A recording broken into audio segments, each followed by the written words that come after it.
Today's story's name is Saved by a Dolphin. In the city of Corinth, there once lived a wonderful musician whose name was Arion. No other person could play on the lyre or sing so sweetly as he, and the songs which he composed were famous in many lands.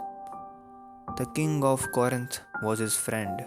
The people of Corinth never grew tired of praising his sweet music.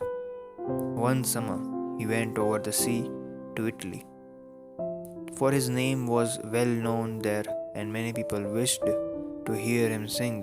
He visited several cities, and in each place he was well paid for his music. At last, having become quite rich, he decided to go home. There was a ship just ready to sail for Corinth, and the captain agreed to take him as a passenger. The sea was rough. The ship was driven far out of her course. Many days passed before they came in sight of land. The sailors were rude and unruly. The captain himself had been a robber. When they heard that Arion had a large sum of money with him, they began to make plans to get it. The easiest way, said the captain, is to throw him overboard. Then there will be no one to tell tales. Arion overheard them plotting. You may take everything that I have, he said, if you will only spare my life. But they hadn't made up their minds to get rid of him. They feared to spare him lest he should report the matter to the king. Your life we won't spare, they said, but we will give you the choice of two things. You must either jump overboard into the sea or be slain with your own sword. Which shall it be? I shall jump overboard, said Arion. But I pray that you will first grant me a favor. What is it? Asked the captain. Allow me to sing to you my latest and best song. I promise that as soon as it finished, I will leap into the sea. The sailors agreed, for they were anxious to hear the musician whose songs were famous all over the world. Arion dressed himself in his finest clothing. He took his stand on the forward deck, while the robbers' sailors stood in a half circle before him, anxious to listen to his song. He touched his lyre and began to play the accompaniment. Then he sang a wonderful song, so sweet, so lovely, so touching, that many of the sailors were moved to tears.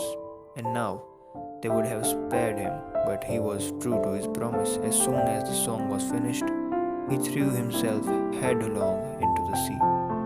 The sailors divided his money among themselves, and the ship sailed on. In a short time, they reached Corinth in safety, and the king sent an officer to bring the captain and his men to the palace. Are you lately from Italy? He asked. Yes, we are, they answered. What news can you give me concerning my friend Arion, the sweetest of all musicians? He was well and happy when he left Italy, they answered. He has a mind to spend the rest of his life in that country.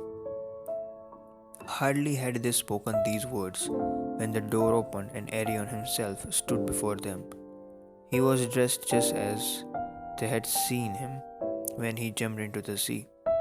They were so astonished that they fell upon their knees before the king and confessed their crime. Now, how was Arion saved from drowning when he leaped overboard? Old storytellers say that he alighted on the back of a large fish called a dolphin, which had been charmed by his music and was swimming near the ship. The dolphin carried him with great speed to the nearest shore. Then, full of joy, the musician hastened to Corinth, not stopping even to change his dress. He told his wonderful story to the king, but the king would not believe him. Wait, said he, till the ship arrives, and then we shall know the truth. 3 hours later, the ship came into port, as you have already learned. Other people think that the dolphin which saved Arion was not a fish, but a ship named the Dolphin. They said that Arion, being a good swimmer, kept himself afloat until this ship happened to pass by and rescued him for the waves. You may believe the story that you like the best. The name of Arion is still remembered as that of our most wonderful musician. It's a truly inspirational tale and a great example of excellent moral values. Despite being written over 100 years ago, the story is still relevant today. If you are looking for some inspirational stories, consider subscribing. Thank you.